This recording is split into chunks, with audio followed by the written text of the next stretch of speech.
दो खरगोश अपनी माँ के साथ एक सुंदर से गांव के हरे भरे मैदान में रहते थे। उन दोनों खरगोश के नाम थे चिंटू और मिंटू।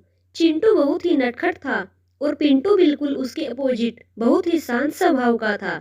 वे अपनी माँ के साथ एक पेड़ की जड़ के नीचे रहते थे। एक दिन उनकी माँ बोली, मेरे बच्चों, तुम खेलने के लिए नीचे खेत में तो जा सकते हो, पर ध्यान रखना कि तुम रतनलाल के खेत में नहीं जाओगे। उनकी माँ ने उनको पहले ही सतर्क कर दिया कि उनके पिता की वहाँ एक दुर्घटना हुई थी।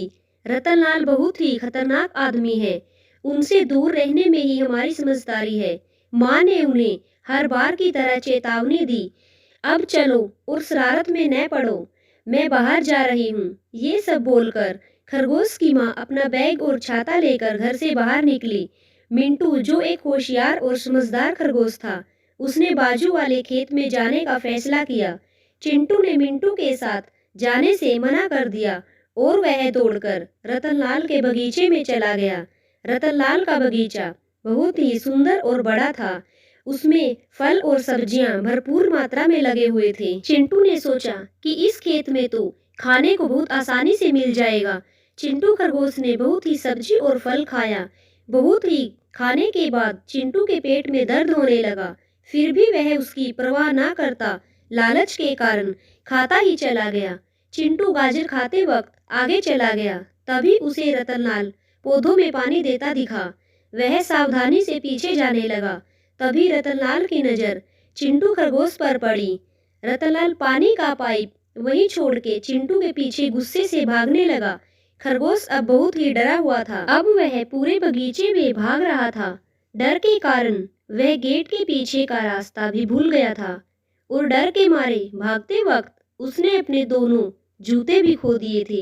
बिना जूते के वह और जोर से भागने लगा।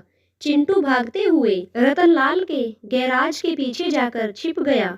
खरगोश को बहुत देर तक दिखाई न देने के कारण रतनलाल गुस्से से अंदर जाकर छड़ी लेकर आया।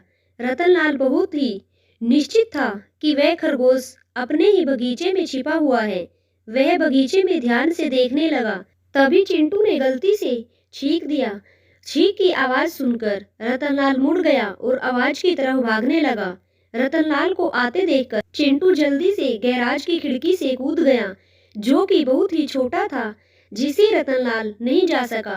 अब रतनलाल बहुत ही थक गया था। उसकी उम्र के कारण रतनलाल को सांस लेने में तकलीफ हो रही थी और उसका शरीर थोड़ा बहुत कांप भी रहा था। रतनलाल पहरा देने के लिए वहीं गेट पर बैठ गया।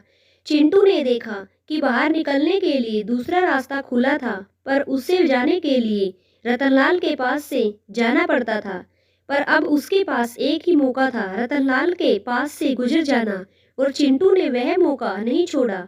रतनलाल को बड़ी मुश्किल से चकमा देकर चिंटू रोते हुए बगीचे से बाहर निकल गया। अब चिंटू खरगोश ने अपनी जान बचा ली थी।